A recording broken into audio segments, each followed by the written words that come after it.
11:30ला आणि मला एक मेसेज दिसला की सेवाखंड क्षमापणच्या यादीमध्ये माझं नाव होतं आणि ते नाव बघून मला एवढा आश्चर्याचा धक्का बसला की म्हणजे एकदम अनपेक्षित होतं हे.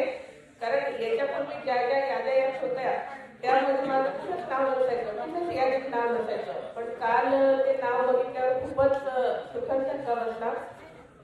आणि विशेष सांगायचं म्हणजे इथं येईपर्यंत तर आम्हाला कुणालाच असं गॅरंटी नव्हती की नक्की काय घडणार आहे म्हणून. कारण पहिल्यांदा असं बोलवण्यात आलं आणि पहिल्यांदा एवढ्या छान सुखद तुम्ही आम्हाला क्षण दिलाय. खूप खूप धन्यवाद. आणि मी 1998 पासून मी जिल्हा परिषदेमध्ये काम करते आहे. तर मला खूप वेळा असं वाटायचं की एवढी मरमर करतो आपण. मी 1998 पासून मी मुख्यालय राहूनच कामकाज करते.